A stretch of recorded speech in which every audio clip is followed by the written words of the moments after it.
Welcome to the vector victory YouTube channel. ये है part number 1 of the video. इसका part 2 आएगा क्योंकि बेसिक लेवल के बहुत सारे क्वेश्चंस हैं, तो हमने इन्हें 2 पार्ट्स में कर लिया है। चलें, इस चैप्टर में हमें पढ़ने को क्या मिलेगा। इस चैप्टर में सबसे पहले हमें यह समझना होगा कि व्हाट आर द अलजेब्रिकल फ्रैक्शंस, यानी कि उनकी सिंप्लीफिकेशंस कैसे होती है। अच्छा, अलजेब्रिकल फ्रैक्शंस में क्या क्या चीज़ें आ जाती हैं। अलजेब्रिकल फ्रैक्शंस में एक आ जाती है मल्टीप्लिकेशन, दूसरी addition and subtraction, division and common. अच्छा, इनके लिहाज से मैंने कुछ ये 3 एग्जांपल्स लिख के दिए हैं कि फ्रैक्शंस में सीधे हमारे पास कभी क्वेश्चन सीधे आपके डिविजन्स होंगे, और यानी कि डिवीजन के अगर 2 फ्रैक्शंस हों तो पहले हमें उन्हें मल्टीप्लिकेशन में कन्वर्ट करना होगा, और एक है कॉमन का मेथड। अच्छा, इसके बाद जो मुझे मोस्ट इंपॉर्टेंट चीज मिलेगी दैट इज अलजेब्रिकल एक्सप्रेशंस। अच्छा, अलजेब्रिकल एक्सप्रेशंस को हमें सिंप्लीफिकेशन करना होगा, ठीक। अच्छा, उसमें क्या होंगे, सबसे पहले हमें यह समझना होगा कॉन्सेप्ट ऑफ टर्म क्या होते हैं, ठीक। कॉमन ऑफ मेथड में कॉमन कैसे निकाला जाता है एक एक्सप्रेशन से, फार्मूला कैसे लगाया जाए, यानी कि एक फार्मूला है आपका a plus B and a minus B difference of square, वो कैसे लगेगा। एंड देन कंप्लीटिंग एक है a square plus 2ab plus B square is equal to a plus B whole square, और उसके बाद वही formula in the form of negative. एक बड़ी इंपॉर्टेंट चीज है जो इसमें आपको सीखने को मिलेगी, that is middle term bracketing, और ये वाली चीज आपको इस एक्सरसाइज में सीखने को जो मेरे पास पहला क्वेश्चन है that is x power 4x power 4, और उसके नीचे है 12x पावर 5।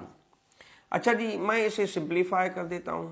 अच्छा, आपको एक पता होगा कि हमारे पास जब वेरिएबल्स डिनोमिनेटर और न्यूमरेटर का एक जैसा हो, तो अगर जो पावर कम लेता है कोई भी, अगर डिनोमिनेटर में हो या वो न्यूमरेटर में हो, वो दूसरे से कैंसिल हो जाता है, ठीक है। कैसे देख लें जरा, यहां पे मैं क्वेश्चन को रिपीट कर देता हूं, 4x पावर 4 और उसके साथ है मेरे पास 12 एंड x पावर 5।